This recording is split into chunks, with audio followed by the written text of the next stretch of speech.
Hey guys, it's Johnny. Welcome back to the Wanderlust bus. Today we are talking about getting the ceiling all insulated so that we can keep some heat in this thing while we work and get the dashboard done.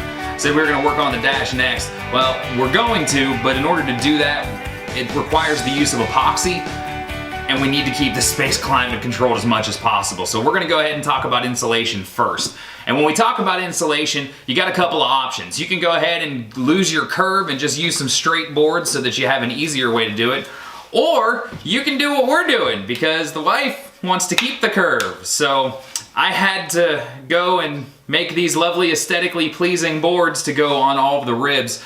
And what I did was I ran a 2x6, ran a pattern on a 2x6, cut it out with my jigsaw. If I had a bandsaw, it would be a lot easier to do. But ran this with a jigsaw, and then once I had the pattern cut out, I ran it down my table saw and split the 2x6 in half. It's a lot cheaper than going with a more expensive ply or a furniture type lumber. So what we're gonna do is we're screwing these into the corners because I tried it with the powder actuated fasteners, and that works great on straight boards, and we'll show you that in a second. But with these, they're just too fragile, so we're gonna pre-drill them and go ahead and fire some screws into them, because otherwise you get stuff like that happening.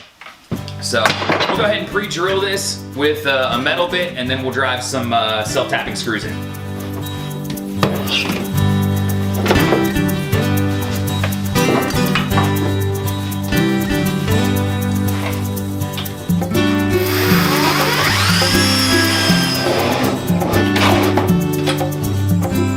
Now, before I drive them all the way in, I have a tendency to make sure to check that they're lined up, because once you get them in, they start to crack the wood if you're off.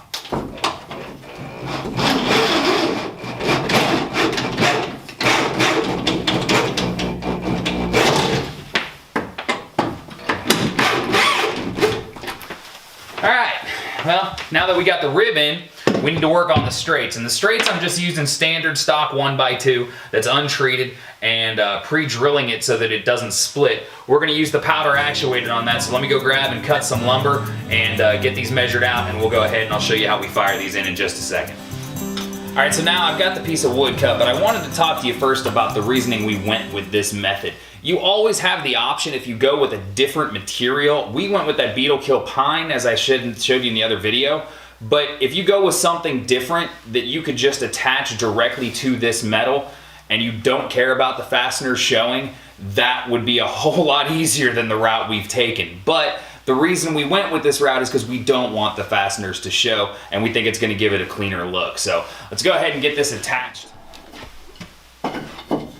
Just line it up, put pressure on it,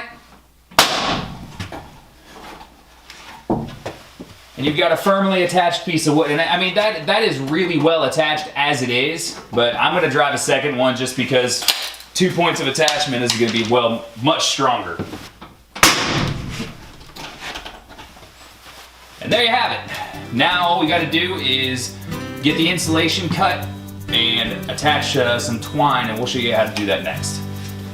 We've got all the rafters up now, so we're gonna go ahead and get ready to do the insulation. Now, to support the insulation up against these curved rafters, I'm actually gonna use some twine, and we're gonna staple it to these rafters to keep it supported. All right, so once you get the staples in, all you gotta do, and I'm doing it on this side, especially on the front and all the way at the back. Strike that, reverse it, we're in the back. Just make sure you seat the staples really well. And then I'm just tying off the back side, and we're gonna cut it off real tight at the end. All right, so now that we get these done, we get our insulation in place.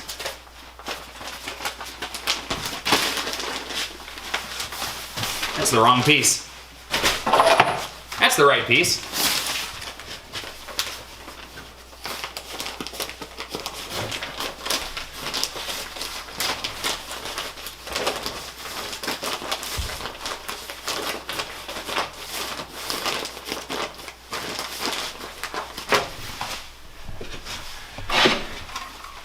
Now, once your insulation's in place, just take your twine,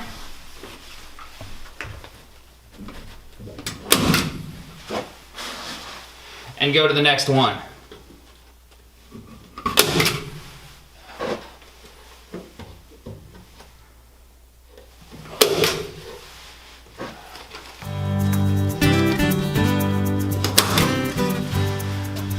Well, now we only have, 60 more of those to do, and we'll have this thing done. So we're gonna go ahead and get that, and we'll see you when we're done and show you what we're gonna do next. All right, so we've got everything insulated up and down the bus, both walls, all the ceiling, and we are ready to put the last piece of insulation in. So, as you can see, twine, it worked. It is kind of a pain in the butt to get it done, and it's a little bit difficult to manipulate around sometimes, but it's worth it because now I don't have to put the wood up until I'm ready to get the ceiling up for good. All right, with all the insulation up, we can now actually get a good heater in here, something to keep this bus climate controlled and keep it at a decent temperature so that when we hit the dash, the ecopoxy will actually cure correctly. That is what's coming up next. In the meantime, website, thewanderlustbus.com. Check us out on Facebook, check us out on YouTube, Instagram, all the social media. We'll get back to you guys real soon. Like I said, the next video coming up is the dash, and maybe in between there I'll do the little magnet video I promised you guys. So until next time, it's Johnny with the Wanderlust Bus. We'll see you guys soon. Thanks, bye.